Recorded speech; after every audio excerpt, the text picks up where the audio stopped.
ça y est, il y a le chauffage là. Ah, ça y est. Tu vais à droite, à gauche, je monte.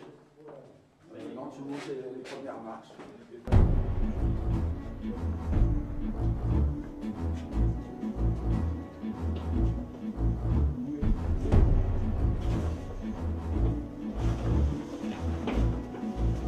Attention là.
Je pense que tout est absolument vertical, horizontal.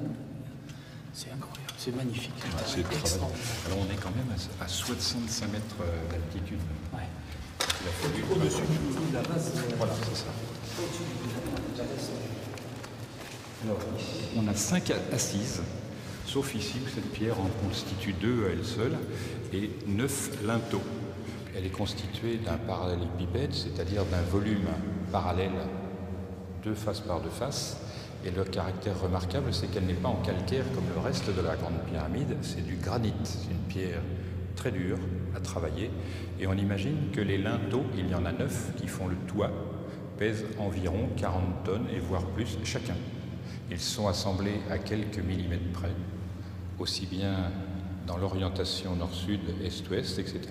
Et le reste, pour la construction verticale, il y a 5 assises, sauf ici où cette pierre considérable constitue à elle seule deux assises. Donc on voit ces assises, elles sont ici. La première, celle du haut. La seconde, qui est là. La troisième, la quatrième et la cinquième. Cette première assise, entre le plafond ici, une assise, une deuxième assise, une troisième assise, cette pierre en comptant pour deux. C'est la seule pierre. Exactement. Quatrième et cinquième. On a un plafond qui fait à peu près 350 à 400 tonnes total. Oui, mais comme il y a une superstructure considérable au-dessus de 12 mètres, plus de 12 mètres, qui constituée de 5 chambres superposées avec des dalles de même espèce, l'ensemble dépasse les 2500 tonnes de granit à environ 60 mètres d'altitude. Le caractère remarquable, c'est que c'est une chambre parfaitement géométrisée. On a là un double carré, c'est-à-dire que la longueur est le double de la largeur. La hauteur est la diagonale, là, cette diagonale-là, divisée par deux et remontée, la diagonale qui va de ce point-là à l'autre, l'angle opposé.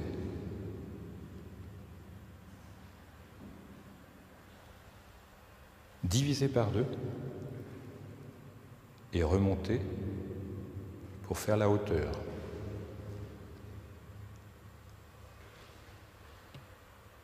Plus de 5,84 m. La particularité, c'est que le sol de cette chambre est à un endroit qui sépare la pyramide d'une manière géométrique, c'est-à-dire qu'elle n'est pas là par hasard. Les autres caractéristiques,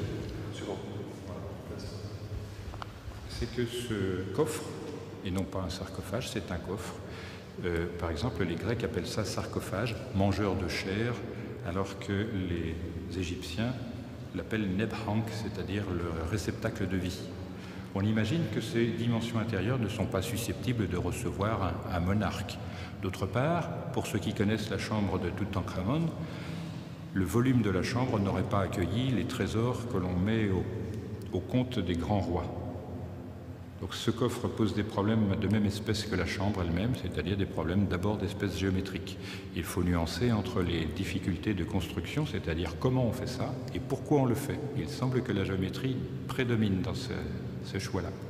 Donc l'étude géométrique, déjà sous-entendue par Hérodote, le premier des Grecs à parler de cet édifice, à cette époque, à l'époque d'Hérodote, il y avait 12 auteurs pour en parler, et seul son texte est passé dans l'histoire. Alors cette chambre, elle est précédée de ce qu'on appelle la chambre des herses, ou antichambre, qui est remarquable par sa construction, que l'on va voir. C'est un ensemble de pièges qui sont suffisamment mal faits, probablement volontairement, pour donner envie d'aller voir au-delà. Je pense que c'est ça l'intérêt de la chambre. Alors ici, c'est ce qu'on appelle improprement un couloir d'aération. Parce qu'en effet, si ce trou-là mène jusqu'à la sortie de la pyramide, c'est-à-dire sur le flanc, eh bien, il commence environ sur 2 mètres de manière horizontale et ensuite, il prend un angle de départ. Mais avant cela, il a dû contourner le massif de la galerie et de la chambre des herses. Par conséquent, ça ne peut pas être un couloir de visée. Sinon, ça ne peut être qu'une visée analogique. Alors les dimensions sont minuscules, hein, ça fait 20 cm sur 22 cm à peu près, et c'est parfaitement travaillé. À l'intérieur, tout est aussi... Alors on constate qu'au fond, c'est l'irrespect complet, puisqu'on trouve des bouteilles de plastique, des détritus, des ordures, ce qui est très dommage. On a la même chose à l'autorefait. Voilà, c'est ça, tout le monde ayant ambition. On est content que ce soit du granit et qui empêche tout le monde de graver. Jeannette aime Hector. Voilà, et on s'aperçoit que les difficultés, là, n'effraient personne, puisque la découpe se fait, hop là, d'une pierre à l'autre. Ensuite, hop là, on passe ici. Donc ces particularités géométriques sont maîtrisées. Et en réalité, on ne sait pas exactement à quoi pouvait servir cet orifice, dont le semblable existe de l'autre côté. Et en dessous, dans la chambre médiane, dite chambre des reines. Oui. Pas si vous l'avez filmé. Oui. Non, j'ai pas. Alors, voilà. Bon.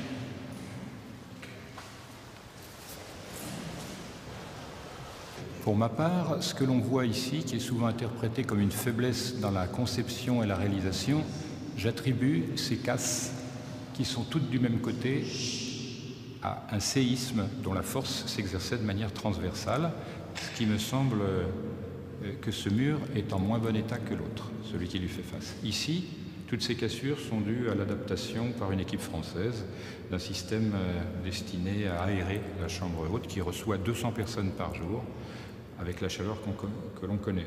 Là, on peut s'apercevoir, si on s'approche, que la taille de la pierre est quand même assez poussée. Le travail, voilà. Et là, ce que l'on aperçoit, c'est la partie centrale de ce qu'on a aperçu de l'autre côté, à savoir du couloir dit d'aération. C'est-à-dire, c'est un travail de ponçage. Ici, on a une face qui est parfaitement plane. Alors la cuve est entièrement monolithe, c'est-à-dire donc elle est taillée dans un seul morceau de pierre. L'intégralité de la cuve et du sarcophage. Et c'est un granit rouge d'Assouan avec légèrement porphyrique et qui est d'une toute beauté. Il n'y a pas de mauvaise, il n'y a pas de fêlure, il n'y a pas de veine de mica noir. Il est complètement homogène. C'est un bloc de granit absolument magnifique. C'est un bloc, ce sont des morceaux qui ont été assemblés. Alors, ce ne sont pas des blocs. Ce qu'on peut bien remarquer, quand on dit monolithe, c'est que ce ne sont pas des blocs assemblés. C'est-à-dire que la cuve a été sculptée dans un seul bloc. Ça, il faut bien insister là-dessus. C'est-à-dire qu'on a travaillé par négation, par enlèvement de matière, de manière à obtenir des formes extrêmement simples, entre autres donc un parallélépipède évidé. Alors là, la forme peut paraître extrêmement simple, mais à la réalisation, c'est extrêmement complexe, parce qu'en général, plus les formes sont simples, plus elles sont difficiles à mettre en œuvre. Quel moyen vous pouvez utiliser pour vérifier que les faces sont parallèles les unes aux autres, si elles sont parallèles ou si elles ne sont pas? Alors, est-ce que ce décalage d'angle parallèle est constant en fait? C'est-à-dire qu'est-ce que c'est un léger trapèze? Pas trapèze, mais... Alors, si je prends, pour savoir si les deux bords sont parallèles, je peux toujours mesurer les largeurs de la cuve. Ça, c'est pas très difficile. Voilà. Donc, on va dire que la cuve fait 67 cm. Si je la reporte par ici, j'ai 67 cm. Je la reporte ici, j'ai toujours 67 cm. Donc on a une précision. Voilà. Et puis ensuite, pour savoir si tout est d'équerre, il suffit de vérifier l'équerrage. Voilà, là je suis d'équerre et je suis d'équerre ici, à plus ou moins 1 ou 2 mm. C'est que vous êtes en angle droit, à part cette partie-là qui est à chaque fois au bord de... Voilà, c'est-à-dire que cette partie-là, à l'œil, tout paraît absolument plan, mais en réalité, je suis dans une forme qui est un petit peu comme ceci. Tout ça, c'était pour peaufiner, polir jusqu'au moindre recoin de l'angle et avoir quelque chose qui soit parfait à l'œil. Mais c'est un travail fait à la main, donc on ne va pas travailler au micron près. Là, on est au millimètre près, mais néanmoins, on a une cuve qui est parfaite. D'un point de vue artisanal, c'est parfait. Reste que le transport d'un tel objet nécessite aussi beaucoup de manutention. Ça ne passe pas la porte. Et ça ne passe pas la porte. Alors, ça a été mis avant. Alors, dans la construction des pyramides, à mon sens, moi j'imagine qu'un certain nombre d'objets ont suivi la progression de la construction de la pyramide. C'est-à-dire que si un objet ne rentre pas par la porte, c'est que de deux choses l'une. Soit il a été déposé avant que l'on construise la salle, soit il a été posé sur les plateformes successives qui permettaient de construire la pyramide et on le portait en élévation en même temps que la pyramide. Jusqu'au jour où on a estimé qu'on était à la bonne altitude et au bon endroit et à ce moment-là, on a redéposé tous les éléments architecturaux et le mobilier et ensuite on a continué à construire la pyramide autour de ces éléments-là. C'est-à-dire qu'on n'a pas cherché à lui faire grimper les parois ou la faire remonter dans les couloirs.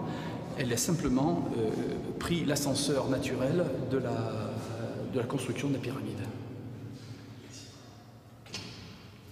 J'aimerais qu'on aille voir ensemble, si vous avez terminé avec le coffre, j'aimerais qu'on aille voir ensemble. Ouais.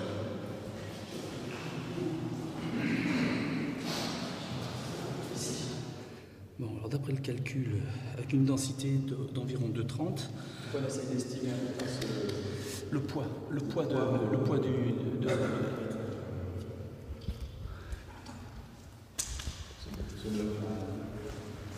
Donc ce bloc-là fait une profondeur donc, de 2,41 m sur 3,12 m et 1,36 m. Là, je confirme 1,36 m. Donc il est d'un poids d'environ 10 tonnes 226,112.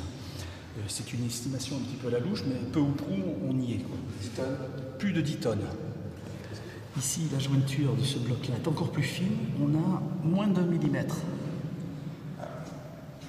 C'est incroyable. On constate que là, cette fois, c'est des angles droits, ce sont des angles droits et des blocs qui ont l'air d'être beaucoup plus conventionnels que d'habitude. Oui, là on est sur... on a quand même des blocs qui sont un petit peu différents les uns des autres, mais ça c'est lié en fait à la texture de la roche. Et ce qu'on a recherché, visiblement, c'est d'avoir un granit qui soit parfaitement homogène. C'est-à-dire que, où que l'on aille, il n'y a pas de vénure noire qui abîmerait l'esthétique. On a ce minéral rose que l'on voit qui est du feldspath est là en très très grande majorité. C'est ce qui donne cette couleur rouge.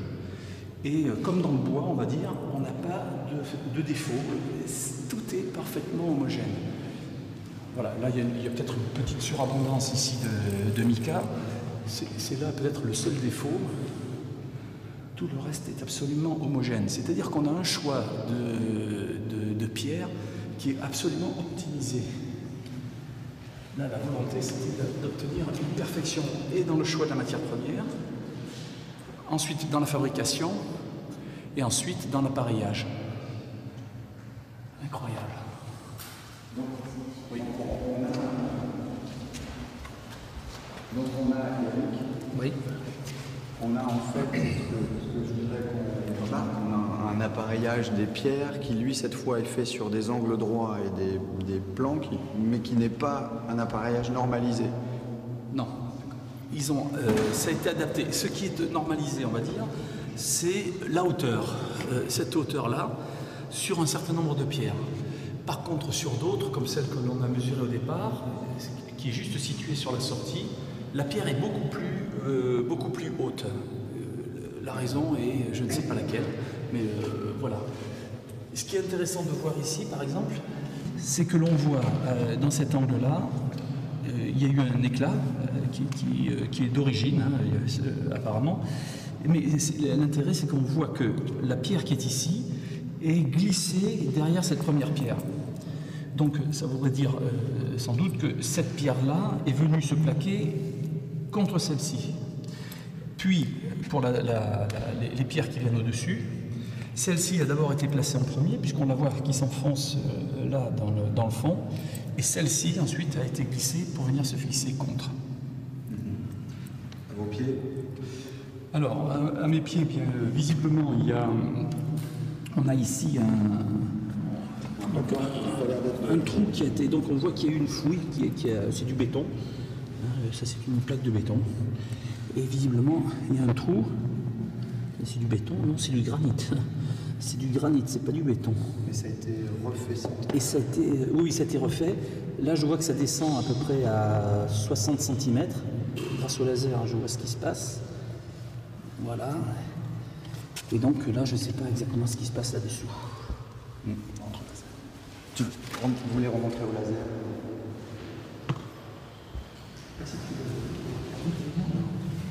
Je vais essayer de...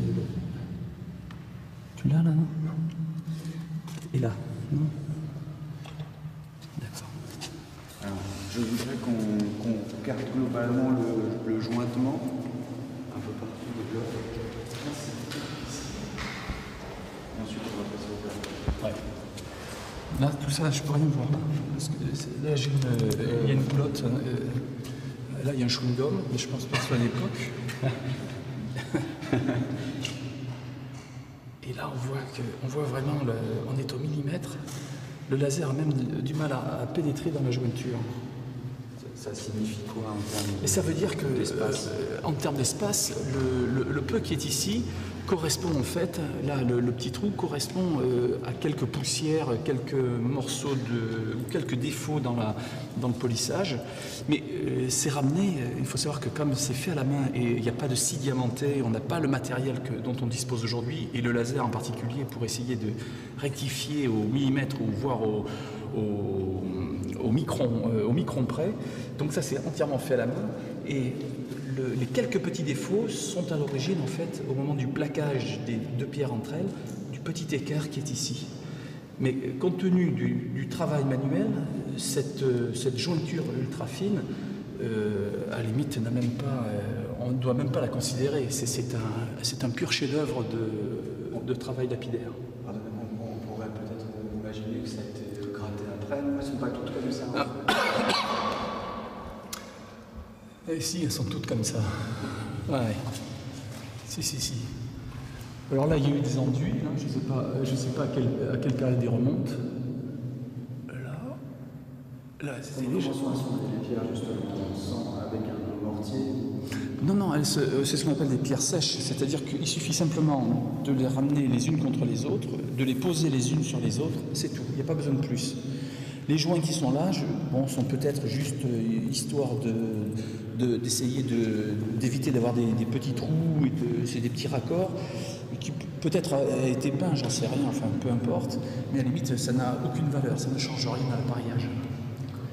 Alors par contre là on voit il y a quand même des phénomènes de pression très forts parce qu'on a des fissures verticales.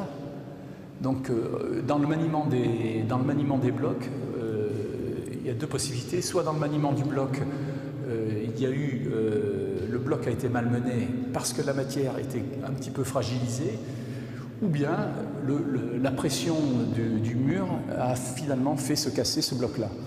Enfin, je penche plutôt ici pour un petit défaut dans la roche. Le tremblement de terre, un des tremblements de terre peut-être. Peut-être, oui, si c'était un tremblement de terre, la fissure se serait allongée sur d'autres blocs. Là, il n'y en a qu'un qui a été touché. Donc,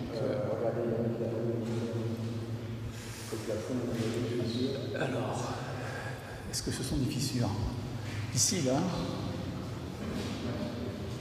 Alors j'aimerais qu'on parle du plafond qui est là.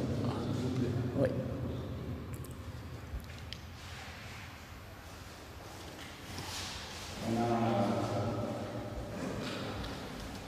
On a toutes ces pierres au plafond. On remarque une petite bande ici.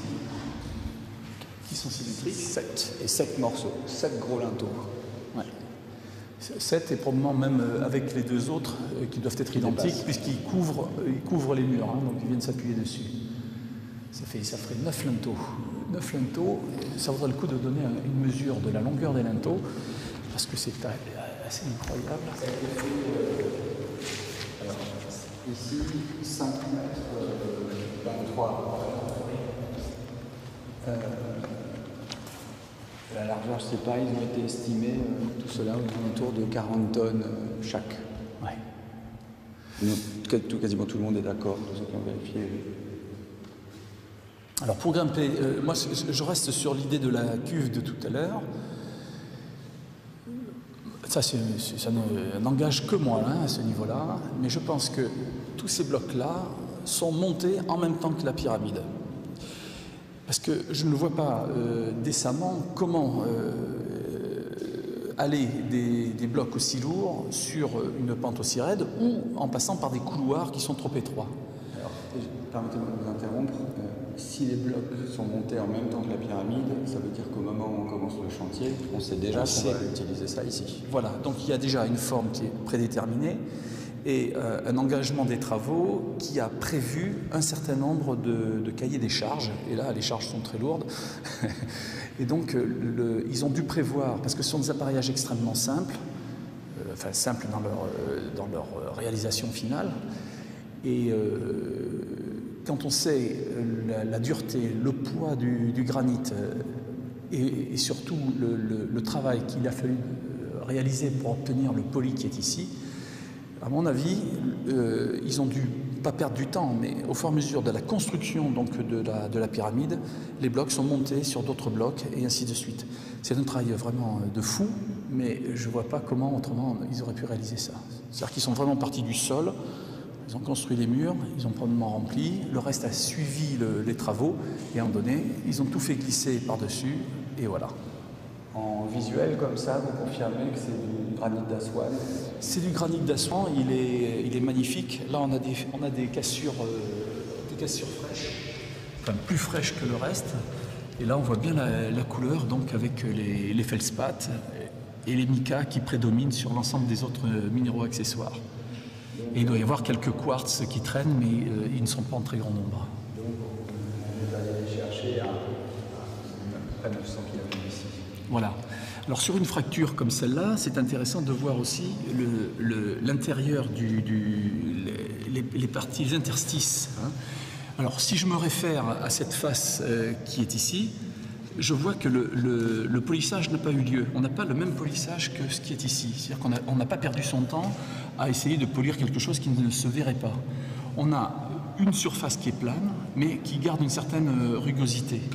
Là, on va regarder de l'autre côté. Voilà. Et là, idem, on se retrouve avec le travail des carriers. Donc on voit en partie les coups d'outils et de polissage, mais il n'y a pas le poli que l'on trouve donc à l'intérieur de la salle. Alors ça peut vouloir dire aussi qu'éventuellement, le polissage qui est ici a peut-être été réalisé en amont de la construction de la salle, mais peut avoir été aussi réalisé dans la salle par elle-même. Voilà, ici on le voit encore. Et là on voit les coups d'outils, là, voilà, là on voit ils ont travaillé vraiment par percussion. On n'a pas découpé avec un fil ou avec une scie. Là c'est un travail par percussion. On voit toutes les petites. Et ces plans. Ces plans à l'échelle humaine. À l'échelle millimétrique, ce sont des montagnes, il y a énormément de relief. Mais les sommets sont alignés. Voilà, les sommets sont alignés et donnent une surface qui est plane. Ça ressemble à ce qu'on voit sur les trottoirs des grandes villes. Tout à fait. Qu'on fait sur le granit pour pas qu'on se casse la figure. Voilà, exactement. Et puis quand on voit le passage des voitures sur les pavés parisiens, on retrouve un polissage qui est à peu près l'équivalent de celui-là, mais qui présente malheureusement des reliefs que l'on connaît parce que ça fait du bruit quand on roule dessus. Nous sommes ici dans la chambre des herses, appelée aussi antichambre. Il semble que ce soit destiné à empêcher l'accès, ou au moins à faire semblant. Sur cette façade, dans mon dos, il y a 3 glissières. Ici, une glissière, un bloc qui était suspendu descendait le long pour fermer l'accès. Un deuxième bloc ici et un troisième bloc ici. Donc ces blocs étaient suspendus par des cordes et des billots de bois qui occupaient cet espace-là pour servir à la fois de vérin, de palan pour descendre ces blocs-là. Une fois que la chambre était fermée, on descendait les blocs mais on s'est aperçu qu'on pouvait franchir relativement aisément cela. Ici, c'était l'espace laissé pour les cordes qui accompagnaient les linteaux. On les a retrouvés, ces linteaux?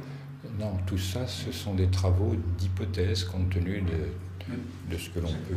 Ma question, c'est est-ce qu'il y avait des linteaux à l'origine qu'on a enlevés? On en a trouvé des morceaux. D'accord. Ils ont été cassés. Est-ce que le système était en place? Oui. C'était fermé? Oui, mais les linteaux étaient déjà en pièces. Par l'équipe d'Al Mamoun? Peut-être, on ne sait pas. Parce que ça, c'est toujours quand même la partie granitique. Donc il y a encore un gros travail de conception, un gros travail de réalisation. Et c'est sur le même plan que la chambre. Donc c'est un endroit de passage qui était censé empêcher les visiteurs et toute personne qui aurait voulu s'approprier les contenus de la salle. Alors ces choses-là là, sont à l'origine aussi, ces creusements? Oui, parce qu'il y avait un ergot de calage en dessous, de part et d'autre de ces pierres. Ça venait s'encastrer là. Donc la fermeture était réputée infranchissable. C'est complexe. Oui, c'est quand même du travail de conception assez élaboré. Ici, on a une cavité là. Alors ici, nous avons une cavité qui précède la chambre des herses, dont on ne sait pas exactement la fonction. Pour certains, elle aurait permis à d'éventuels pillards de contourner l'obstacle en passant par-dessus, visiter la chambre des herses et casser la dernière dalle qui permettait d'accéder. Il y a ici un ergot très particulier, c'est le seul volume courbe dans cette pyramide, qui est constituée uniquement de droite. Ça, alors certains ont interprété ça comme une indication métrologique, c'est-à-dire des dimensions qui seraient utilisées comme un étalon, comme un module, voilà, mais toutes sont choses hypothétiques. L'intérêt ici, c'est de remarquer qu'en dessous de ce creux, on arrive à la jonction entre le granit ici et le calcaire, qui sont des pierres qui ont une densité assez voisine. On voit quand même qu'on n'a pas hésité dans la précision, et l'usure ici montre que le passage continuel n'affecte pas le granit. Dans le sens du calcaire, c'est le reste, c'est ce qui entoure la chambre haute et qui permet d'accéder, sur le retour de la chambre haute, à la grande galerie, par laquelle nous allons passer. Ça, ici, on a toujours du granit. Toujours du granit jusqu'à la sortie de la chambre. Et après, nulle part ailleurs. Calcaire, voilà. Nulle part ailleurs dans la Nulle pyramide, part ailleurs. seulement ici. Voilà. Ça s'arrête là. Allons voir la grande galerie. Allons du côté de la grande galerie. Alors là, Fais attention, ne te relève pas. sur la tête.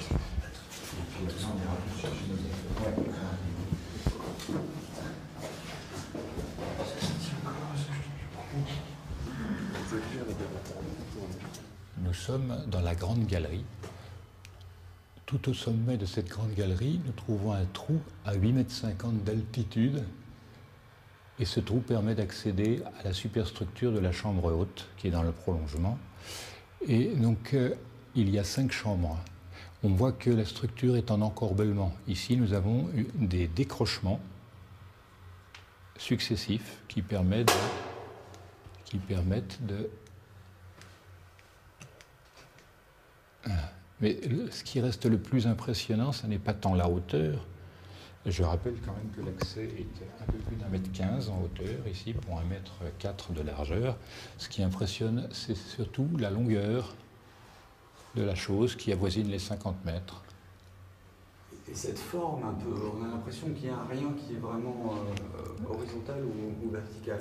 Oui, parce que toute la difficulté dans ce travail d'architecture, ça a été de garder l'angle de pente identique d'un bout à l'autre et de faire que toutes les charges soient homogènement réparties, ce qui est un travail très considérable. Donc là-bas, là où il y a le point rouge, là-bas, nous sommes à 48 mètres. Je souhaiterais, puisqu'apparemment on maîtrise la répartition des charges, c'est quand même le premier essai. Comment du premier coup on peut réussir à maîtriser quelque chose qu'on connaît? Ça reste un mystère. Quant à la fois le pourquoi, le comment, qui, quand, pour moi, ça reste mystérieux. Aucune inscription? Non, c'est ce qu'on appelle un monument anépigraphe, c'est-à-dire dans lequel il n'y avait strictement rien, ni peinture, ni sculpture, ni écrit. Donc, parce que ça date de la période, la 4e dynastie est antérieure à la découverte pratique de l'écriture, etc. Alors, l'intérêt également de ce petit couloir discret, c'est qu'il est bordé de ce qu'on appelle des banquettes, une de chaque côté. Et dans ces banquettes, on va trouver de chaque côté 28 trous comme ceci. Peux-tu refaire, s'il te plaît? 28 trous comme ceci, assez complexes. Quand ils sont neufs, on le voit mieux, dont on n'a pas réussi à comprendre l'utilité. Certains ont pensé que c'était des niches pour disposer des statues, auquel cas, il aurait fallu des statues ayant une jambe plus courte que l'autre. Des dahus. Oui, c'est ça. Et donc on s'aperçoit du point de vue architectural que l'appareillage est fait en parallèle avec l'angle de pente. C'est-à-dire tout converge vers une perspective, et c'est ça l'intérêt. Donc dans le domaine des couloirs à encorbellement, c'est de loin le plus grand, le plus haut, le plus délicat à réussir, et en effet il a été réussi en un seul essai.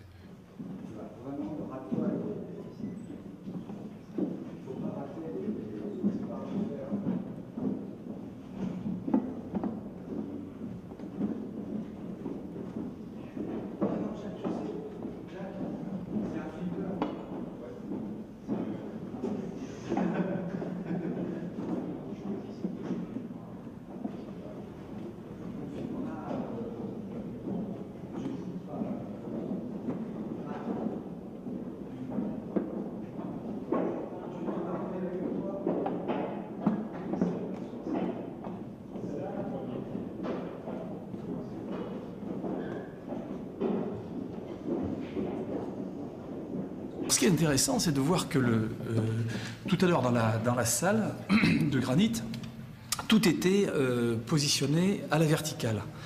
Et là, pour l'ensemble du couloir, tous les blocs suivent en fait la pente située au sol, et on a donc un 30 degrés pile de pente qui va nous mener jusqu'en bas. Ça signifie que la force générée par le poids de l'ensemble de l'appareillage est évidemment bloquée tout en bas, là-bas au fond, ce qui fait qu'on a des pressions qui doivent être absolument colossales à la base de ce couloir.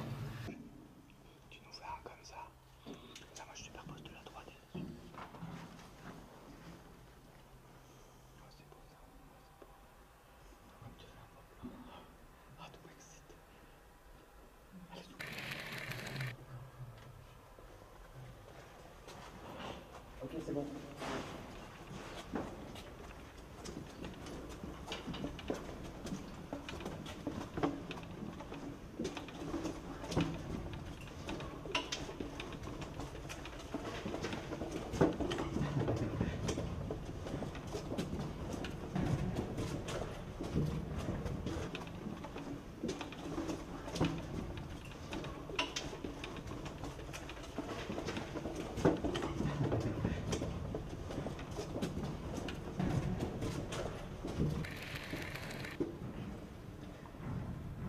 Tu peux te mettre carrément à la verticale.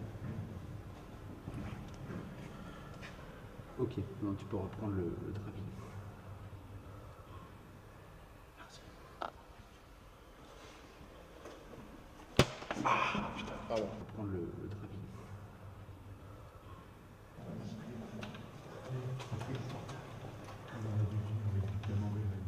Oui, une baguette de pain.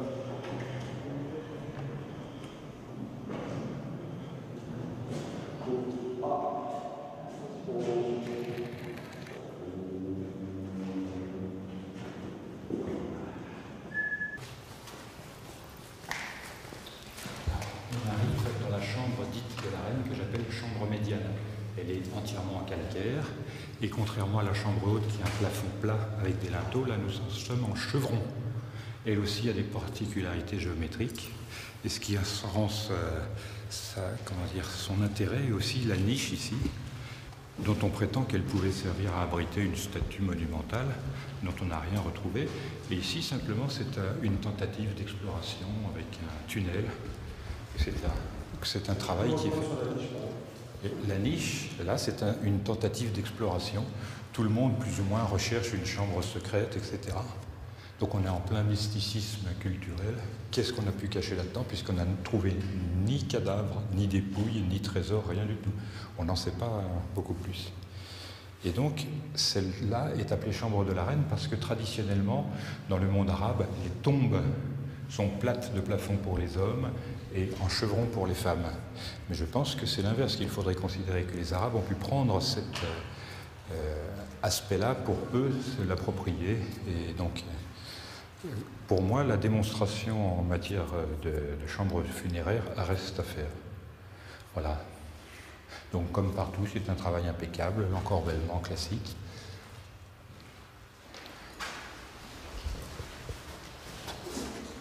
Pour avoir une idée des dimensions, c'est pas mal fait. C'était traumatisé. Non, contrairement à la chambre haute, celle-là est beaucoup plus centrale. Et justement, c'est un aspect particulier, c'est que celle-ci subit une charge bien plus importante que la chambre haute, et elle n'est qu'en calcaire. Alors que la chambre haute, en granit, a une charge inférieure, qui est justement manifestée par la grande galerie. Et là, sur cet encordellement, on remarque qu'il n'est pas dans l'axe. Il n'est pas dans l'axe. Alors, où passe l'axe de la... En réalité, l'axe méridien nord-sud est au milieu de cette chambre, le long de cette ligne. Matérialisé par le toit. Exactement. Donc ça, c'est décalé. Voilà, sans qu'on sache exactement pourquoi, mais il est sûr que les charges vont bien plus être centralisées sur l'arête du chevron qu'ici. Quant à prétendre qu'il y ait une statue soit ici, en fait, je ne m'avance pas sur ces considérations. On parle des deux Alors, En quelle année d'origine c'était tout? Alors, comme dans la chambre haute, on avait vu ce que d'aucuns appellent les couloirs d'aération. Ceux-là sont semblables à un détail près, c'est que d'une part, ils n'étaient pas visibles à l'origine, ils étaient derrière 8 cm de maçonnerie, ils ont été découverts par hasard, et qui plus est, eux aussi s'avancent horizontalement dans le bâti, et après prennent un angle pour aller vers la sortie, mais ils ne l'atteignent pas. Et qui plus est, ils arrivent dans la droite qui descend de la sortie. Sur le bord de la pyramide, en haut, on a le conduit qui va jusqu'à la sortie et celui-ci s'arrête à l'aplomb. Donc ça ne sert en aucun cas. Alors ces dimensions sont relativement égales, c'est un peu plus de 20 cm. Et on se souvient que Rudolf Gantenbrink, voilà ici, c'est-à-dire que ce couloir s'arrête à l'aplomb de la sortie de l'autre. Voilà, il le va, pas. Lui aussi passe, comment dire, ces couloirs-là, donc sont celui dont on parle ici, voilà, il s'arrête également. Là. Est-ce que ça c'est calcaire. Supposition, est-ce que ça pourrait pas vouloir dire que ces conduits d'aération ont servi à l'époque où la pyramide n'en était encore qu'à ce stade-là? Et alors, mon sentiment, c'est qu'on ne peut pas appeler ça conduit d'aération. Et d'autre part, donc, ni conduit de visée astronomique, puisque, comme je l'expliquais, ils partent d'abord horizontalement et ils sortent. Et ce que l'on peut remarquer, c'est d'un point de vue géométrique, c'est qu'ils tentent d'arriver sur la paroi avec un angle environ de 45 degrés. C'est plutôt ça, me semble-t-il, qui a été attendu, et c'est approximatif. En revanche, c'est très bien maçonné, c'est-à-dire que ça a été conçu en même temps qu'on élevait le corps du bâtiment. Ils étaient ouverts à l'origine? Non, il y avait ici... en fait, c'était muré entièrement, et c'est par hasard que ça a été découvert, et ça a été creusé pour donner un accès ici. Il y avait un tympan là derrière. Donc les murs étaient totalement lisses de part et d'autre? Exactement. Et là, on voit quand même que la structure est faite en creusement, c'est-à-dire que c'est une pierre qui est creusée en U, et le dessus est donné par les pierres qui se positionnent successivement. Dans la chambre haute, le conduit est plutôt plus bas et plus haut, chose qu'on n'explique pas, puisqu'on ne voit pas pourquoi l'aération serait plus haute, plus basse, etc. Donc ça reste tout de même. Pour ma part, la pyramide présente un aspect d'ensemble qui n'est pas immédiatement compréhensible, et ça demande de chercher. Et je pense que ça fait partie des jeux qui nous sont proposés, à savoir rechercher ce que l'on a voulu dire, puisqu'il n'y a aucune écriture et aucune chose véritablement complète et finie. Alors on est en présence encore de blocs quasiment normalisé. L'aspect sur lequel je souhaiterais intervenir, c'est que là, nous sommes à la même distance du sol que la chambre basse, mais en miroir. Savoir si le sol était ici, nous aurions la chambre médiane à même distance de cette ligne-là. Donc, on peut en déduire que ça n'est pas fait au petit bonheur la chance. Voilà, il semble qu'il y ait un plan d'ensemble. Au moins, cette chose-là est assurée. Qu'est-ce qu'on peut dire sur la forme générale des blocs? Tu peux... Non, juste, je regardais quelque chose sur rapidement. Hein. Je reviens.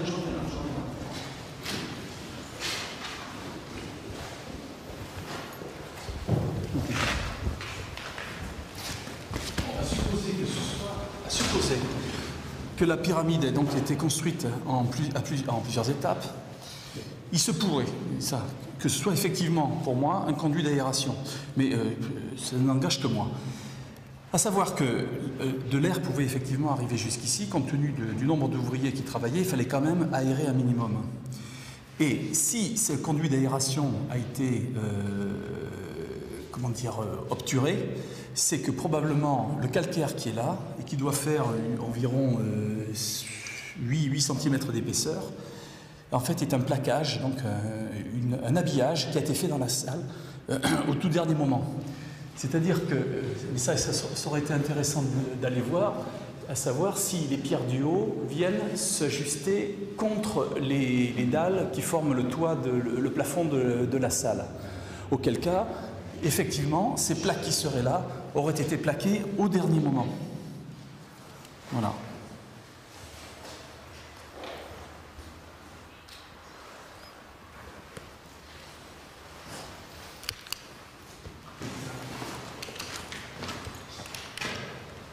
Oui, c'est ça.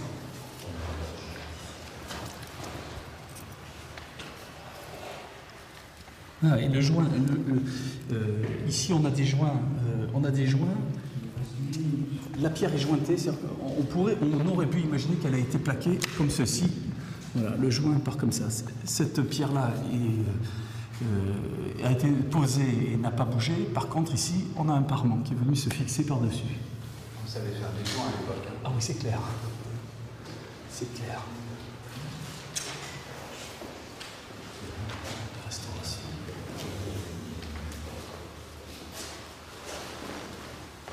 Donc là, Eric, pareil, des blocs à angle droit. Alors là, oui. Pas identiques, mais... Non, pas identique, mais à angle droit. Donc on sait faire, on sait assembler les blocs avec un angle droit. Et quand on ne le fait pas avec un angle droit, c'est une autre technique, et ça veut dire qu'on sait faire les deux. On s'adapte en fonction de ce qu'on a à faire. À mon avis, ici, les blocs que l'on a vus tout à l'heure dans le couloir ont été laissés dans la pente. C'est que probablement il devait être nécessaire à ces blocs de supporter des charges très importantes et donc de pouvoir aller un certain nombre de choses par ces couloirs. Alors, c'est-à-dire que ça n'a pas besoin d'être des blocs monumentaux, mais des blocs extrêmement lourds, mais des opérations répétées, encore répétées, et ainsi de suite. Démultiplication des charges, des forces exercées qu'il va falloir compenser, et surtout, pour pouvoir grimper dans certains éléments dans la galerie, eh bien, il fallait fournir un effort, se reposer. Fournir un effort et se reposer. Et pour ça, il fallait caler au fur et à mesure les blocs pour éviter de partir avec eux et d'écraser les gens qui étaient en dessous. On va interroger un ingénieur structure justement sur la répartition des forces et des charges et la gestion de tout ça. Oui. Enfin là, en tout cas, pour moi, ce mur-là et celui qui est en face, ce sont des pierres de parement. On a peut-être là-haut. Regardez. Ah oui, tiens, ça c'est bien.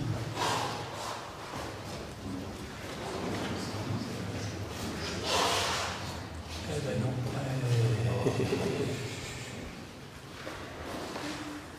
Eh non, ça confirme.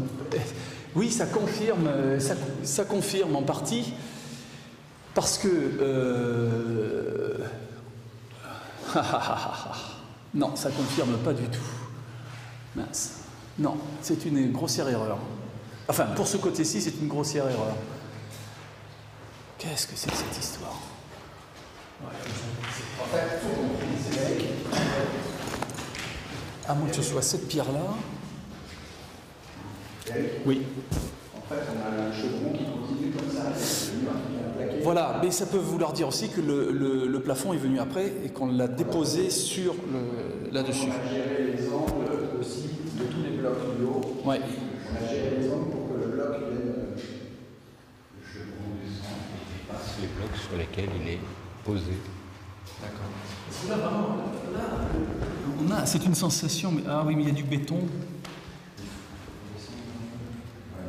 C'est difficile à dire. Excusez-moi.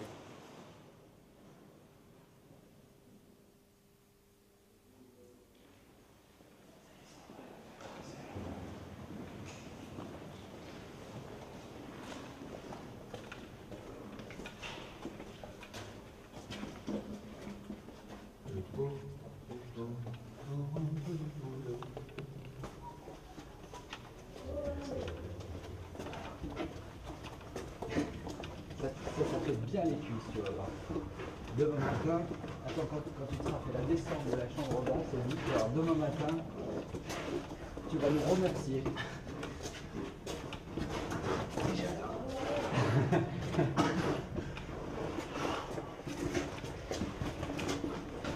Faut le gérer en descendant parce qu'à un moment, ça peut faire des crampes.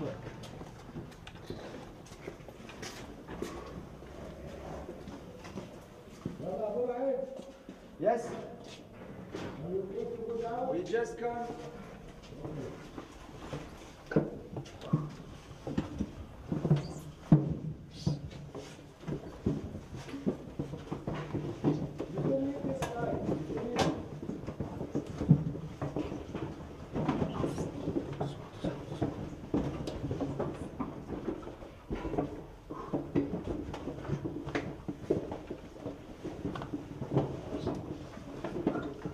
géniale conception, ce machin.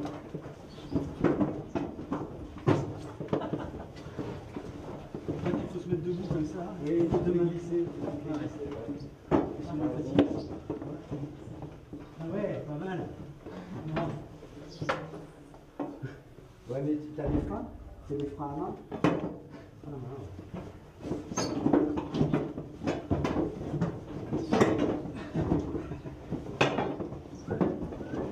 oh! Allez, on y va, on nous attend. Qu'est-ce qu'ils font? Allô? Allô?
Ah oui, depuis un moment.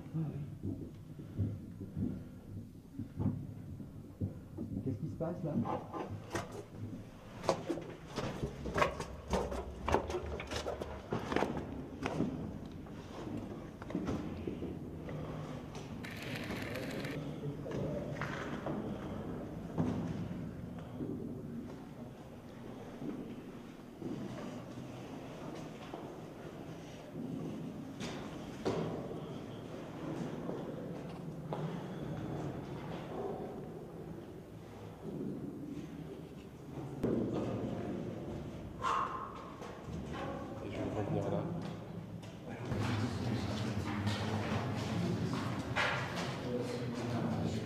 Nous arrivons dans la pièce basse, la pièce souterraine, qui est littéralement une grotte creusée dans le massif calcaire, la colline sur laquelle est clippée la pyramide.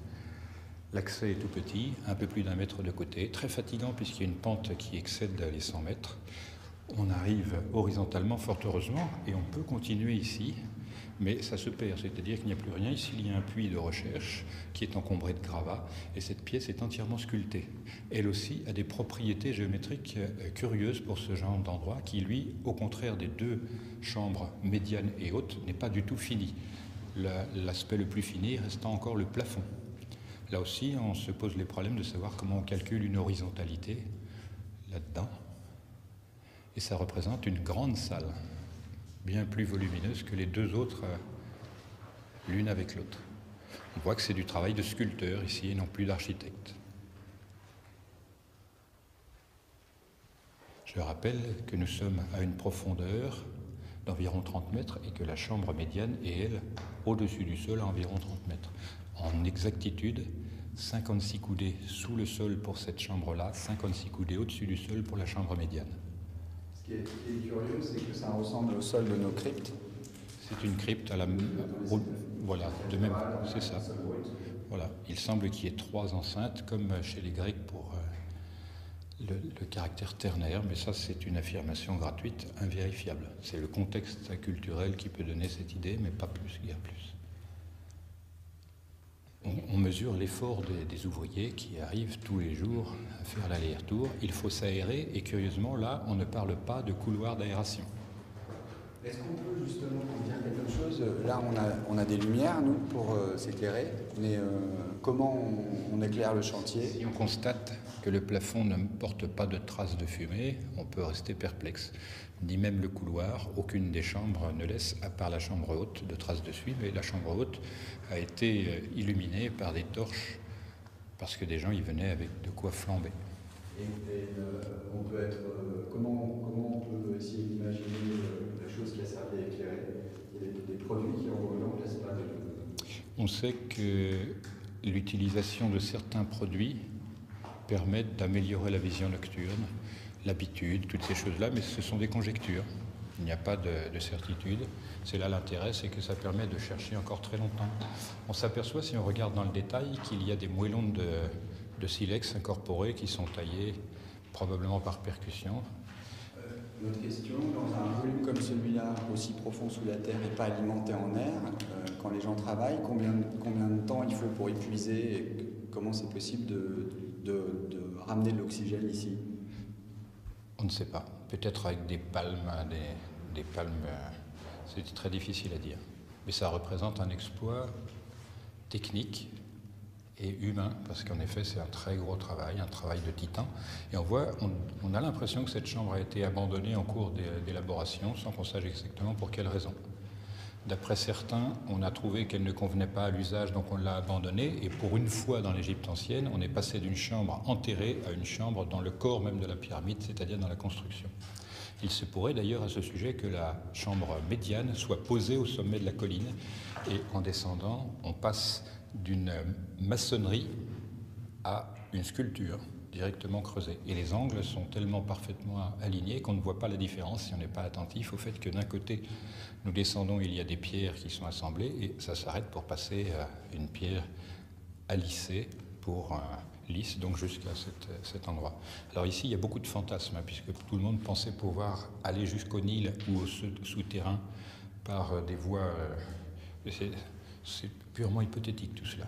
On sait en revanche qu'il y a de l'humidité qui remonte d'une nappe en dessous et qui déforme beaucoup les caractéristiques mécaniques de l'ensemble.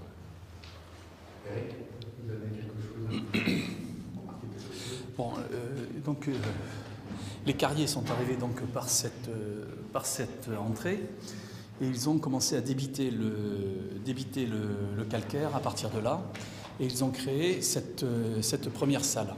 Alors, sur la partie qui n'a pas été terminée ici, qui est toujours en cours d'exploitation, dirons-nous, ce qui est intéressant, c'est de voir la technique. C'est-à-dire qu'on garde les blocs massifs, on crée ici un petit couloir d'accès, duquel on va néanmoins sortir,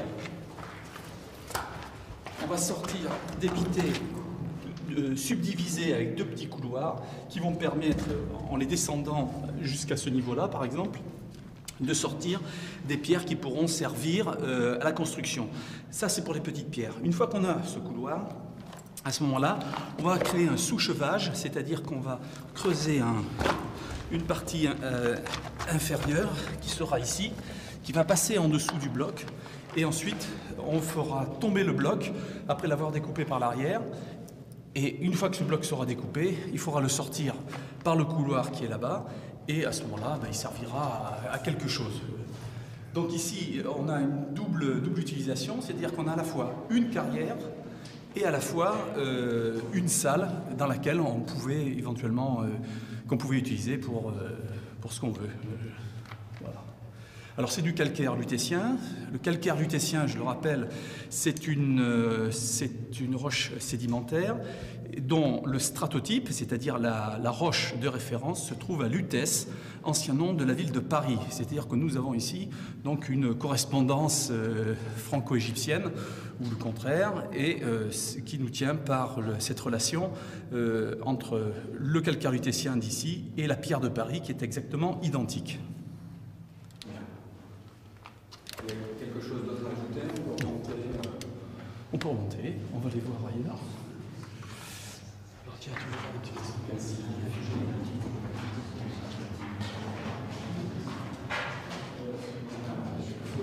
Nous sommes dans le couloir horizontal souterrain d'accès à la chambre basse. Et juste avant d'y parvenir, nous trouverons une niche qui est occupée ici par un bloc de granit rouge qui était apporté probablement d'Assouane par le Nil, descendu ici, dans cette toute petite cavité d'1 mètre un peu plus de côté, jusque-là. On n'en sait pas l'usage et on peut imaginer que c'était là ce qui devait servir à faire comme la chambre d'air, c'est-à-dire à bloquer l'accès de la chambre basse, projet qui a probablement été abandonné en cours de route. Ça, Jacques, c'est pas... Alors ça, on croise une veine ici, une roche indéterminée mais probablement ferreuse, et elle est franchie avec autant d'aisance que possible. L'ensemble restant du calcaire.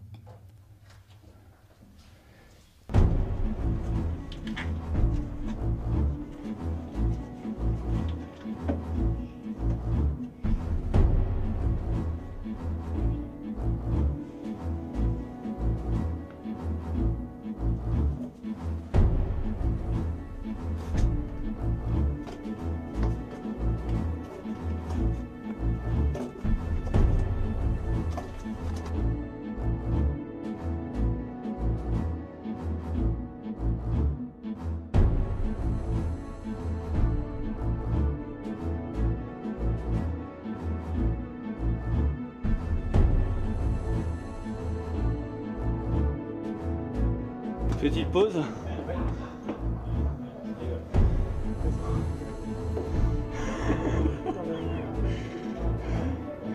Je croyais que c'était le pal ici. Je suis déçu. Ouais, j'ai compris.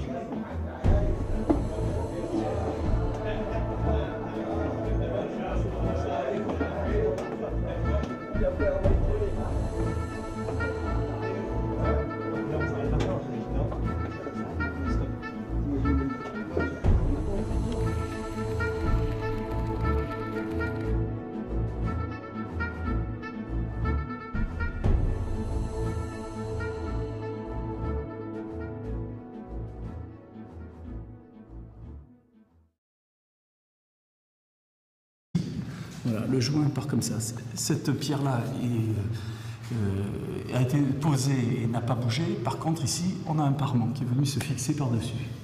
Vous savez faire des joints à l'époque. Ah oui, c'est clair. C'est clair. Restauration.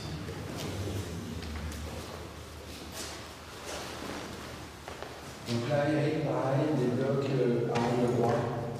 Alors là, oui. Pas identiques, mais... Non, pas identique, mais à angle droit. Donc on sait faire, on sait assembler les blocs avec un angle droit, et quand on ne le fait pas avec un angle droit, c'est une autre technique, et ça veut dire qu'on sait faire les deux. On s'adapte en fonction de ce qu'on a à faire. À mon avis, ici, les blocs que l'on a vus tout à l'heure dans le couloir ont été laissés dans la pente. C'est que probablement il devait être nécessaire à ces blocs de supporter des charges très importantes et donc de pouvoir aller un certain nombre de choses par ces couloirs. Alors, c'est-à-dire que ça n'a pas besoin d'être des blocs monumentaux, mais des blocs extrêmement lourds, mais des opérations répétées, encore répétées, et ainsi de suite. Démultiplication des charges, des forces exercées qu'il va falloir compenser, et surtout, pour pouvoir grimper dans certains éléments dans la galerie, eh bien, il fallait fournir un effort, se reposer. Fournir un effort et se reposer. Et pour ça, il fallait caler au fur et à mesure les blocs pour éviter de partir avec eux et d'écraser les gens qui étaient en dessous. On va interroger un ingénieur structure justement sur la répartition des forces et des charges et la gestion de tout ça. Oui. Enfin là, en tout cas, pour moi, ce mur-là et celui qui est en face, ce sont des pierres de parement. On a peut-être là-haut. Regardez. Ah oui, tiens, ça c'est bien.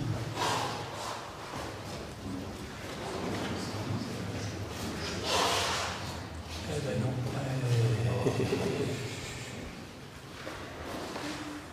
Eh non, ça confirme. Oui, ça confirme, ça confirme en partie, parce que non, ça confirme pas du tout. Mince. Non, c'est une grossière erreur. Enfin, pour ce côté-ci, c'est une grossière erreur. Qu'est-ce que c'est que cette histoire? En fait, à moins que ce soit cette pierre-là. Oui. En fait, on a un chevron qui continue comme ça. Voilà, mais ça peut vouloir dire aussi que le plafond est venu après et qu'on l'a déposé sur là-dessus. Le plafond est venu après et qu'on l'a déposé sur là-dessus. On a géré les angles aussi de tous les blocs du haut. Ouais. On a géré les angles pour que le bloc vienne. Le chevron descend et dépasse les blocs sur lesquels il est posé. D'accord. Là, vraiment, là, c'est une sensation, mais ah oui, mais il y a du béton. Ouais, c'est difficile à dire. Excusez-moi.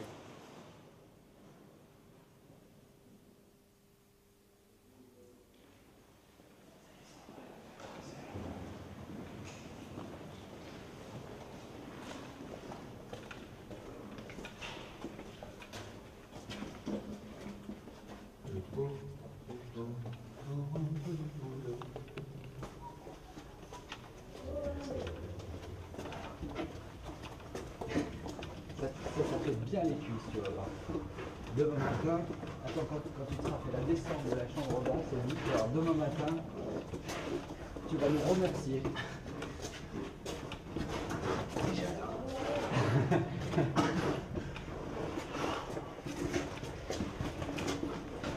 Faut le gérer en descendant parce qu'à un moment, ça peut faire des crampes.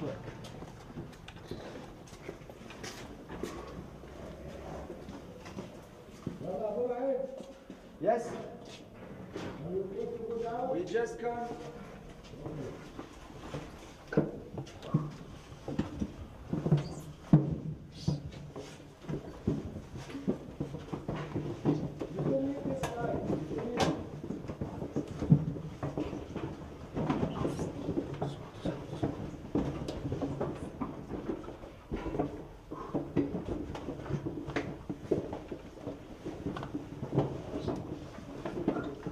Génial conception de la chambre.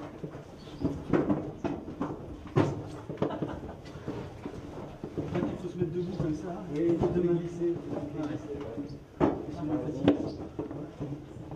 Ah ouais, pas mal. Ouais, mais tu as les freins? C'est des freins à main?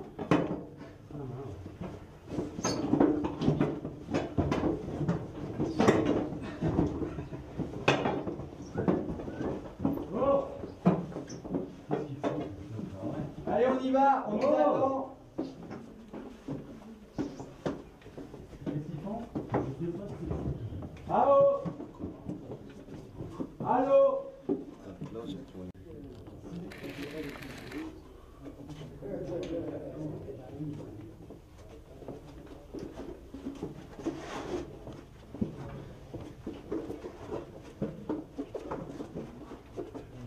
Et dans le maniement des blocs, il y a deux possibilités. Soit dans le maniement du bloc, il y a eu le bloc a été malmené parce que la matière était un petit peu fragilisée, ou bien la pression du mur a finalement fait se casser ce bloc-là. Enfin, je penche plutôt ici pour un petit défaut dans la roche.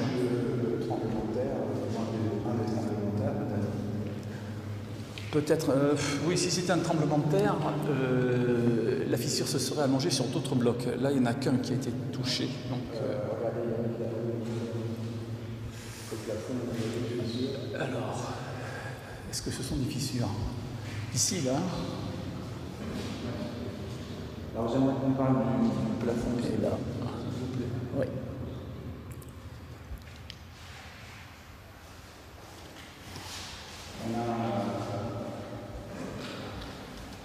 On a toutes ces pierres au plafond. On remarque une petite bande ici. Qui sont symétriques? 7 et 7 morceaux, 7 gros linteaux. Ouais. 7 et probablement même avec les deux autres qui doivent être identiques puisqu'ils couvrent les murs, hein, donc ils viennent s'appuyer dessus. Ça ferait 9 linteaux.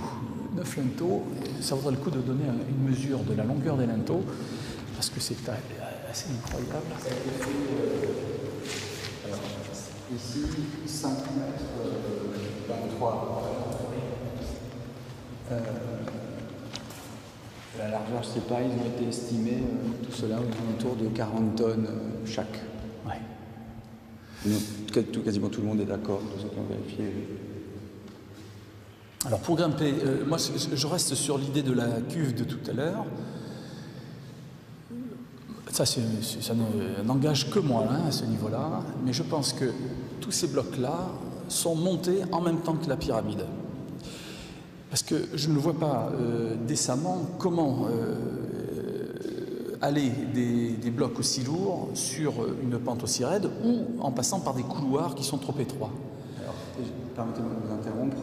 Si les blocs sont montés en même temps que la pyramide, ça veut dire qu'au moment où on commence le chantier, on sait déjà qu'on va utiliser ça ici. Voilà, donc il y a déjà une forme qui est prédéterminée et un engagement des travaux qui a prévu un certain nombre de cahiers des charges. Et là, les charges sont très lourdes. Et donc, ils ont dû prévoir, parce que ce sont des appareillages extrêmement simples, enfin simples dans leur réalisation finale. Et quand on sait la dureté, le poids du granit et surtout le travail qu'il a fallu réaliser pour obtenir le poli qui est ici, à mon avis... Pour ma part, la pyramide présente un aspect d'ensemble qui n'est pas immédiatement compréhensible et ça demande de chercher. Je pense que ça fait partie des jeux qui nous sont proposés, à savoir rechercher ce que l'on a voulu dire, puisqu'il n'y a aucune écriture et aucune chose véritablement complète et finie. Alors on est en présence encore de blocs quasiment normalisés. L'aspect sur lequel je souhaiterais intervenir, c'est que là, nous sommes à la même distance du sol que la chambre basse, mais en miroir. Savoir si le sol était ici, nous aurions la chambre médiane à même distance de cette ligne-là. Donc on peut en déduire que ça n'est pas fait au petit bonheur la chance. Voilà, il semble qu'il y ait un plan d'ensemble. Au moins cette chose-là est assurée. Qu'est-ce qu'on peut dire sur la forme générale des blocs? Tu peux... Non, juste je regardais quelque chose rapidement. Hein. Je reviens.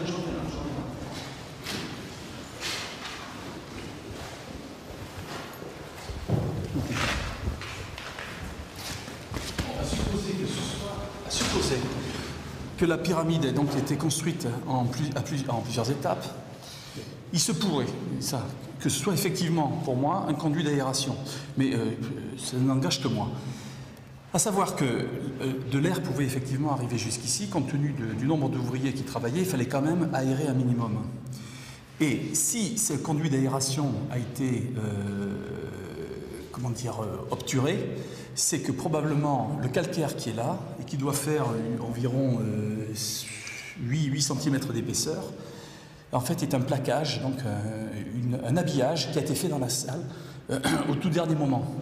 C'est-à-dire que, ça aurait été intéressant d'aller voir, à savoir si les pierres du haut viennent s'ajuster contre les dalles qui forment le toit, le plafond de la salle. Auquel cas, effectivement, ces plaques qui seraient là auraient été plaquées au dernier moment. Voilà.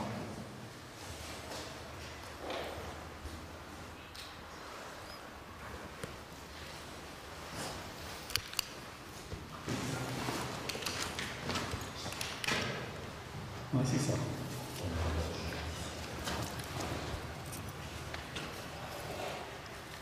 Ah, et le joint, ici on a des joints, la pierre est jointée, on aurait pu imaginer qu'elle a été plaquée comme ceci. Voilà, le joint part comme ça. Cette pierre-là a été posée et n'a pas bougé. Par contre, ici, on a un parement qui est venu se fixer par-dessus. On savait faire des joints à l'époque. Ah oui, c'est clair. C'est clair. Alors, à mes pieds, bien, visiblement, on a ici un trou qui a été... Donc on voit qu'il y a eu une fouille, c'est du béton. Ça, c'est une plaque de béton. Et visiblement, il y a un trou. C'est du béton? Non, c'est du granit. C'est du granit, c'est pas du béton. Mais ça a été refait, ça. Et ça a été... Oui, ça a été refait. Là, je vois que ça descend à peu près à 60 cm. Grâce au laser, je vois ce qui se passe. Voilà. Et donc là, je ne sais pas exactement ce qui se passe là-dessous. Vous voulez remontrer au laser?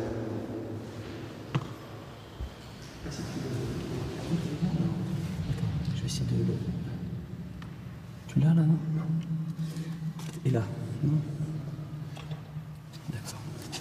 Alors, je voudrais qu'on regarde globalement le jointement un peu partout des blocs. Et ensuite, on va passer au bloc. Ouais.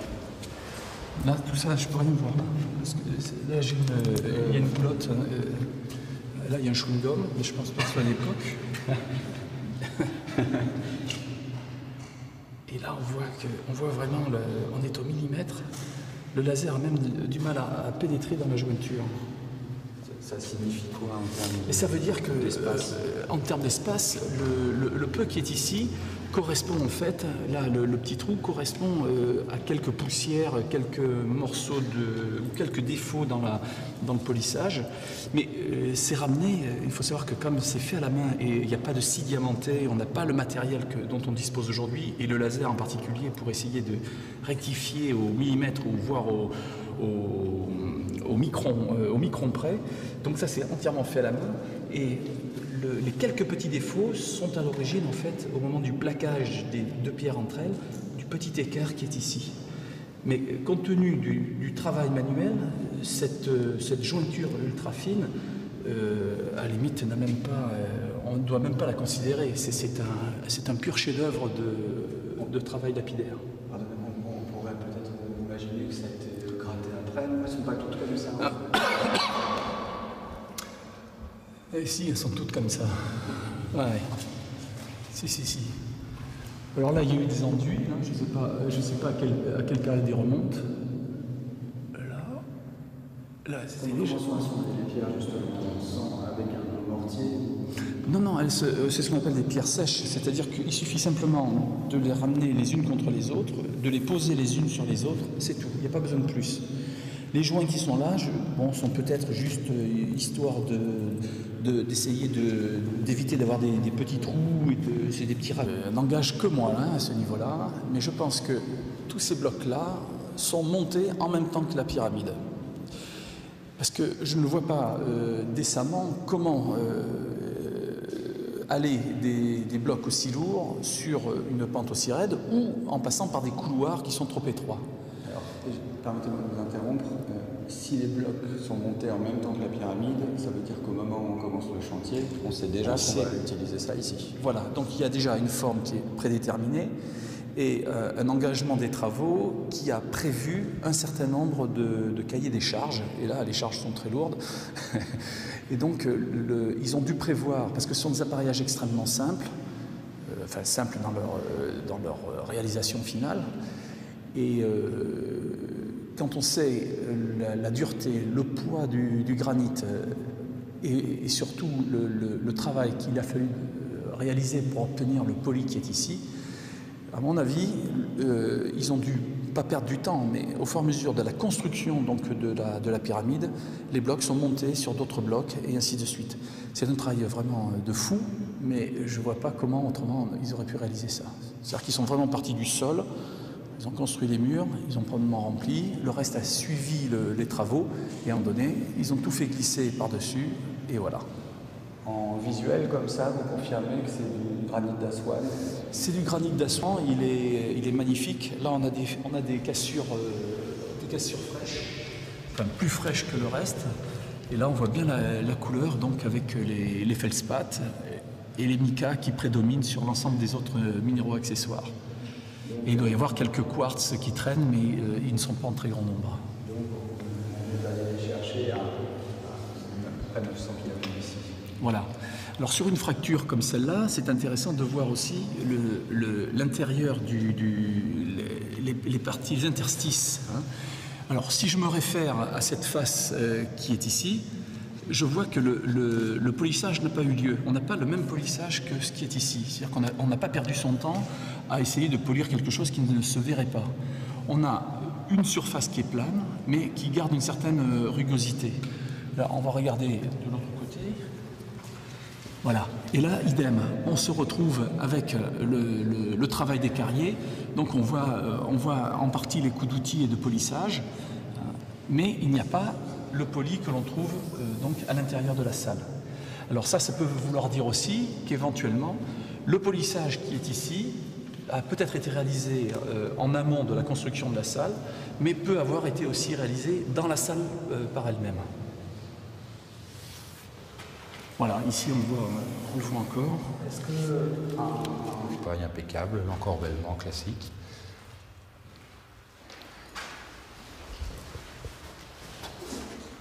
Pour avoir une idée des dimensions, c'est pas mal fait. C'était traumatisé. Non, contrairement à la chambre haute, celle-là est beaucoup plus centrale. Et justement, c'est un aspect particulier, c'est que celle-ci subit une charge bien plus importante que la chambre haute, et elle n'est qu'en calcaire. Alors que la chambre haute, en granit, a une charge inférieure, qui est justement manifestée par la grande galerie. Et là, sur cet encorbellement, on remarque qu'il n'est pas dans l'axe. Il n'est pas dans l'axe. Alors, où passe l'axe de la... En réalité, l'axe méridien nord-sud est au milieu de cette chambre, le long de cette ligne. Matérialisé par le toit. Exactement. Donc ça, c'est décalé. Voilà, sans qu'on sache exactement pourquoi, mais il est sûr que les charges vont bien plus être centralisées sur l'arête du chevron qu'ici. Quant à prétendre qu'il y ait une statue soit ici, en fait, je ne m'avance pas sur ces considérations. On parle des deux Alors, canaux. Alors,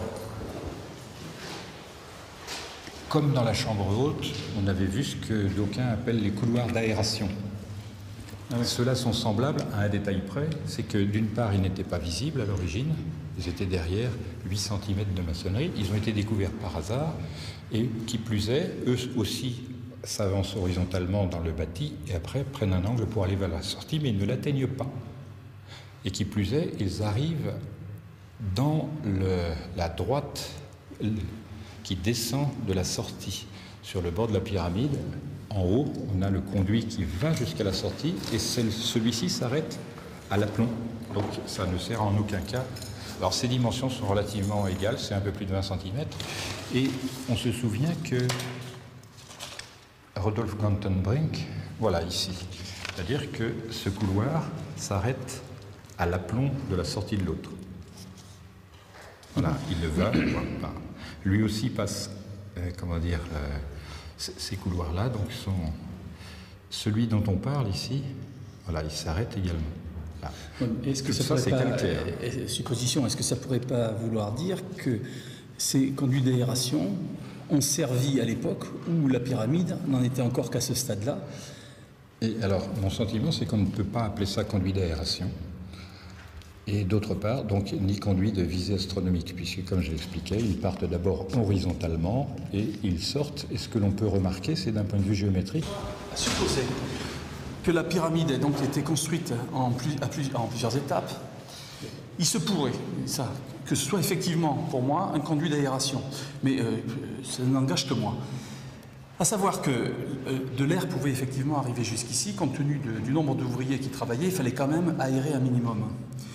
Et si ce conduit d'aération a été comment dire, obturé, c'est que probablement le calcaire qui est là, et qui doit faire environ 8 cm d'épaisseur, en fait est un plaquage, donc un habillage qui a été fait dans la salle au tout dernier moment. C'est-à-dire que, ça aurait été intéressant d'aller voir, à savoir si les pierres du haut viennent s'ajuster contre les dalles qui forment le toit, le plafond de la salle. Auquel cas, effectivement, ces plaques qui seraient là auraient été plaquées au dernier moment. Voilà.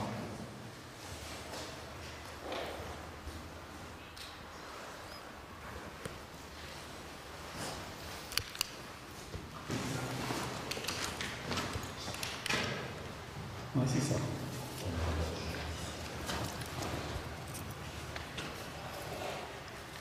Ah, et le joint, ici on a des joints,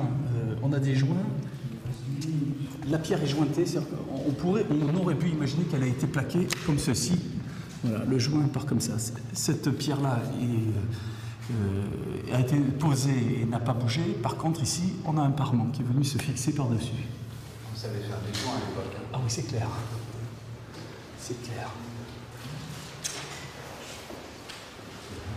Restauration.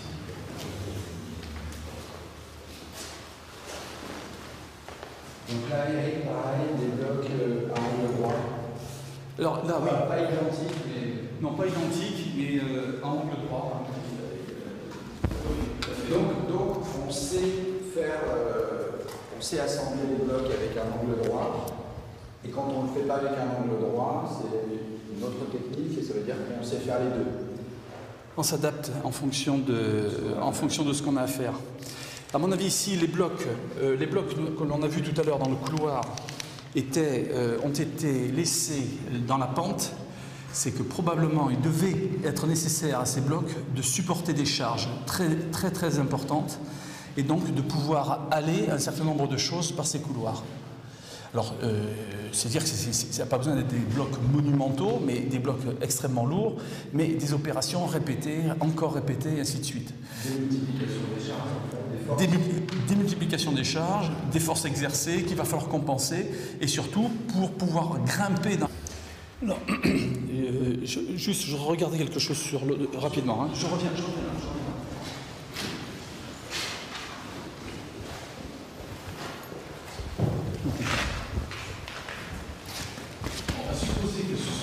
À supposer que la pyramide ait donc été construite en plusieurs étapes, il se pourrait, ça, que ce soit effectivement, pour moi, un conduit d'aération.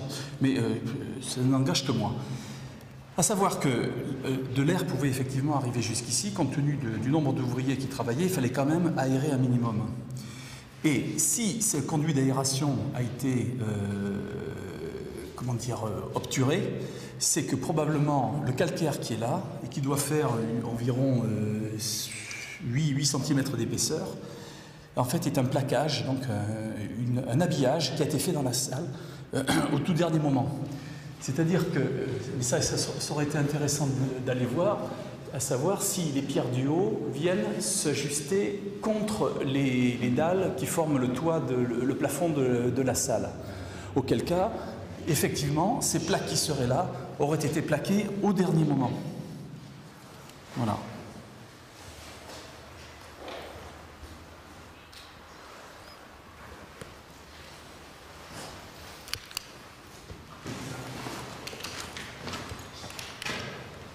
Ouais, c'est ça.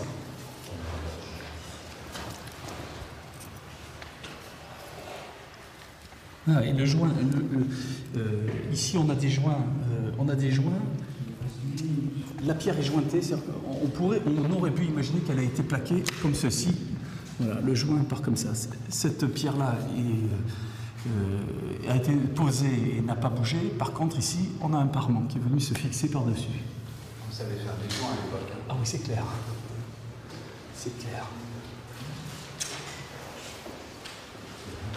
Restauration.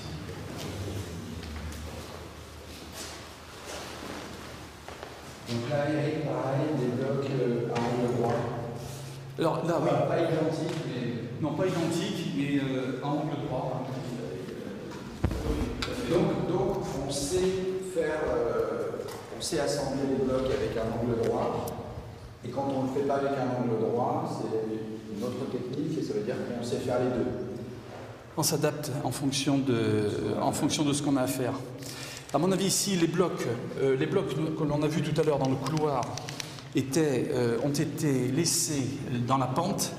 C'est que probablement il devait être nécessaire à ces blocs de supporter des charges très importantes et donc de pouvoir aller un certain nombre de choses par ces couloirs. Alors, c'est directement homogène. Voilà, là il y a peut-être une petite surabondance ici de mica.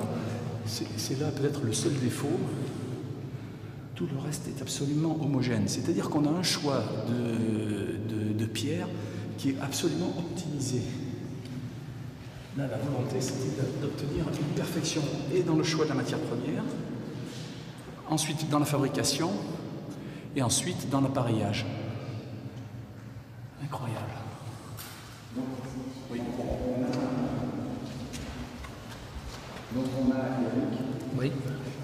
On a en fait, ce que je voudrais qu'on remarque, on a un appareillage des pierres qui, lui, cette fois, est fait sur des angles droits et des plans, mais qui n'est pas un appareillage normalisé.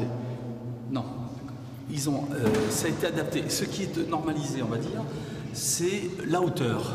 Cette hauteur-là, sur un certain nombre de pierres.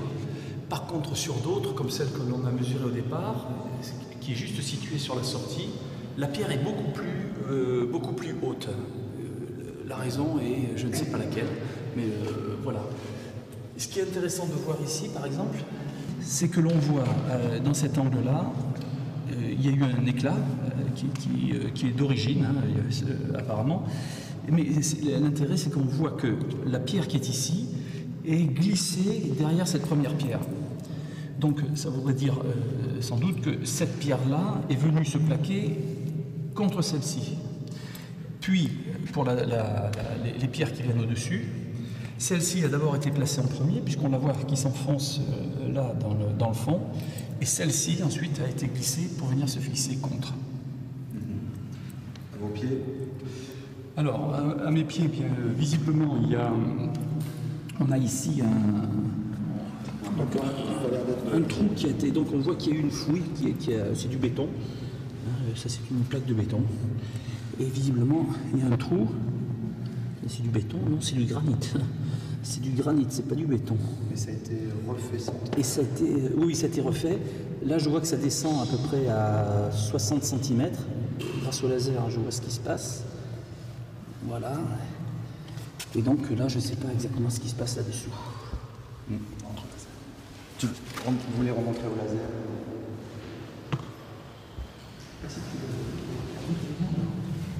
Je vais essayer de... Tu l'as là, non?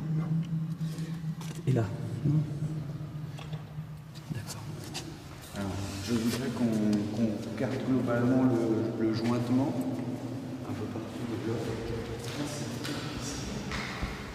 Et ensuite, on va passer au bloc. Ouais. Là, tout ça, je peux rien voir. Parce que là, ouais. Si. Alors là, il y a eu des enduits. Hein, je ne sais pas à quelle période ils remontent.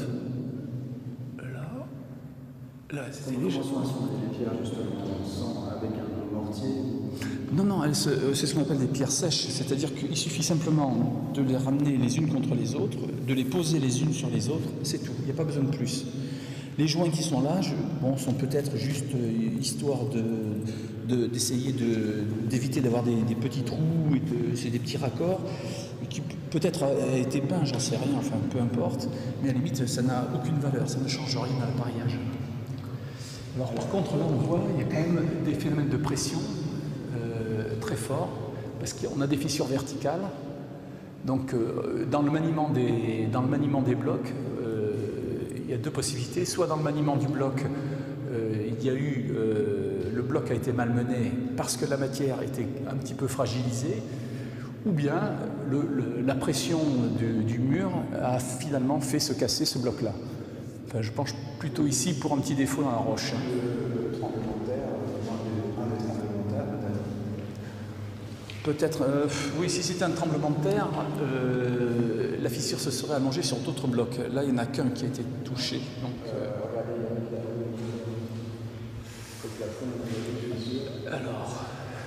Est-ce que ce sont des fissures? Ici, là. Alors j'aimerais qu'on parle du plafond qui est là. Oui.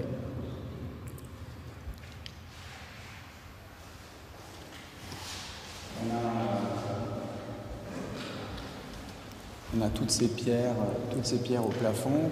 On remarque une petite bande ici. Qui sont symétriques? 7 et 7 morceaux, 7 gros linteaux. Ouais. 7 et probablement même avec les deux autres qui doivent être identiques puisqu'ils couvrent les murs, hein, donc ils viennent s'appuyer dessus. Ça ferait 9 linteaux.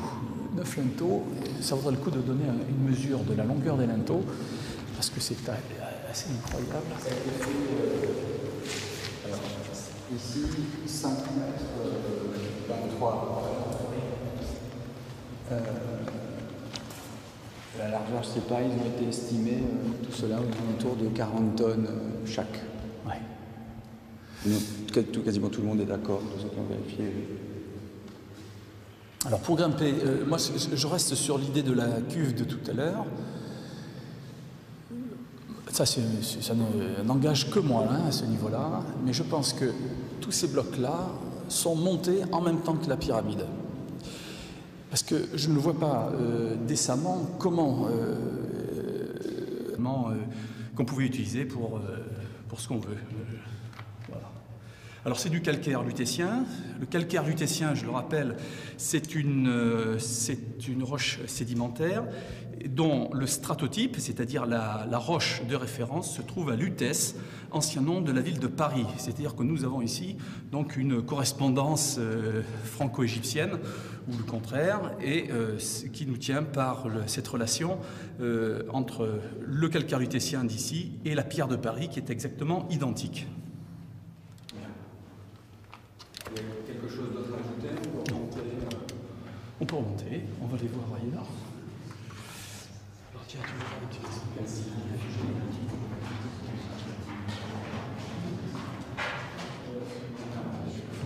Nous sommes dans le couloir horizontal souterrain d'accès à la chambre basse. Et juste avant d'y parvenir, nous trouverons une niche qui est occupée ici par un bloc de granit rouge qui était apporté probablement d'Assouane par le Nil, descendu ici dans cette toute petite cavité d'1 mètre un peu plus de côté, jusque-là. On n'en sait pas l'usage et on peut imaginer que c'était là ce qui devait servir à faire comme la chambre d'air, c'est-à-dire à bloquer l'accès de la chambre basse, projet qui a probablement été abandonné en cours de route. Ça, Jacques, c'est pas... Alors ça, on croise une veine ici, une roche indéterminée mais probablement ferreuse, et elle est franchie avec autant d'aisance que possible. L'ensemble restant du calcaire.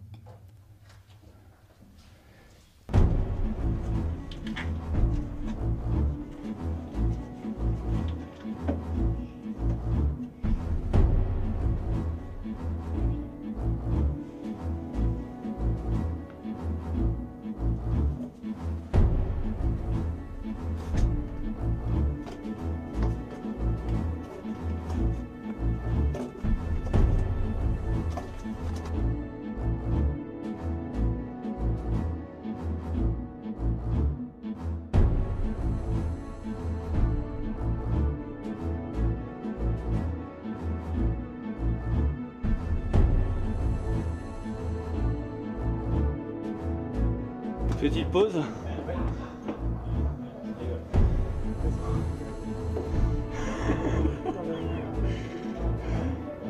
Je croyais que c'était le pal ici. Je suis déçu.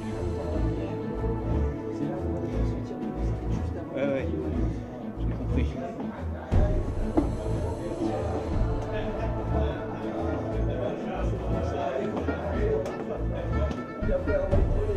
Oui. C'était fermé Oui, mais les linteaux étaient déjà en pièces. par l'équipe Donc, d'Al Mamoun. Peut-être, on ne sait pas. Parce que ça, c'est toujours quand même la partie granitique. Donc il y a encore un gros travail de conception, un gros travail de réalisation. Et c'est sur le même plan que la chambre. Donc c'est un endroit de passage qui était censé empêcher les visiteurs et toute personne qui aurait voulu s'approprier les contenus de la salle. Alors ces choses-là là, sont à l'origine aussi, ces creusements? Oui, parce qu'il y avait un ergot de calage en dessous, de part et d'autre de ces pierres. Ça venait s'encastrer là. Donc la fermeture était réputée infranchissable. C'est complexe. Oui, c'est quand même du travail de conception assez élaboré. Ici, on a une cavité là. Alors ici, nous avons une cavité qui précède la chambre des herses, dont on ne sait pas exactement la fonction. Pour certains, elle aurait permis à d'éventuels pillards de contourner l'obstacle en passant par-dessus, visiter la chambre des herses et casser la dernière dalle qui permettait d'accéder.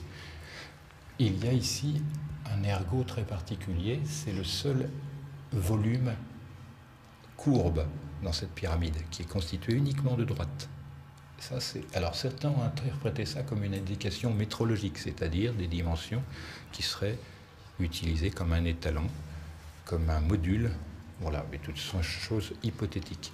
L'intérêt ici, c'est de remarquer qu'en dessous de ce creux, on arrive à la jonction entre le granit ici et le calcaire, qui sont des pierres qui ont une densité assez voisine. On voit quand même qu'on n'a pas hésité dans la précision, et l'usure ici montre que le passage continuel n'affecte pas le granit.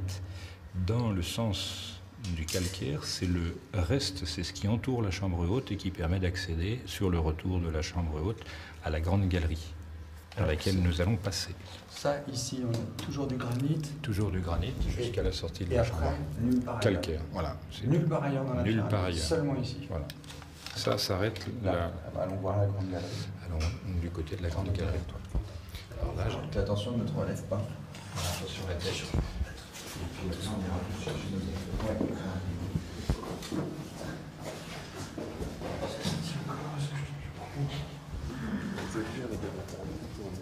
Nous sommes dans la grande galerie. Tout au sommet de cette grande galerie, nous trouvons un trou à 8,50 m d'altitude. Et ce trou permet d'accéder à la superstructure de la chambre haute, qui est dans le prolongement. Et donc, il y a 5 chambres. On voit que la structure est en encorbellement. Ici, nous avons des décrochements successifs qui permettent de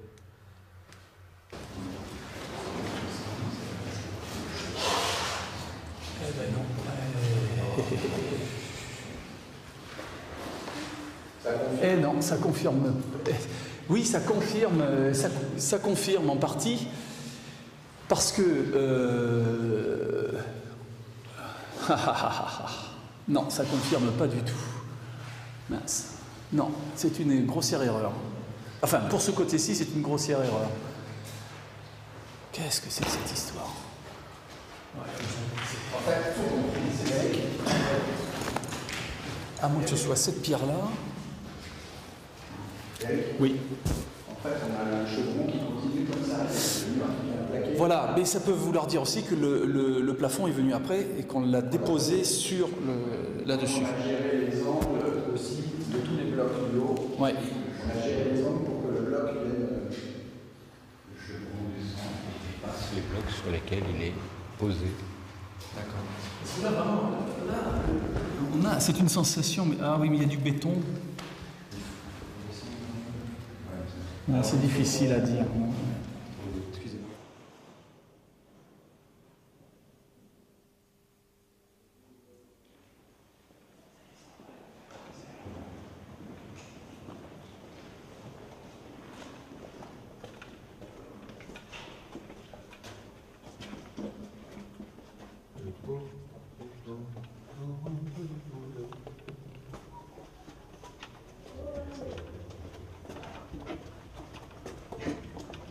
Ça fait bien les cuisses, tu vas voir.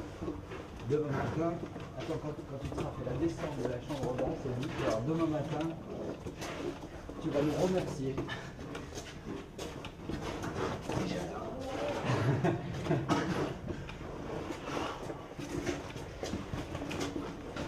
Faut le gérer en descendant parce qu'à un moment, ça peut faire des crampes.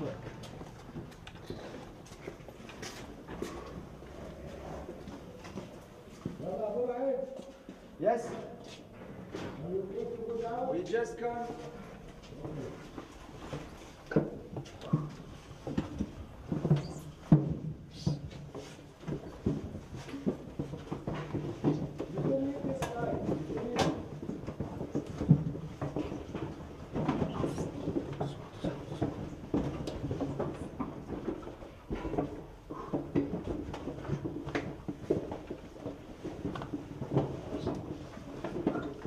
géniale conception de machin.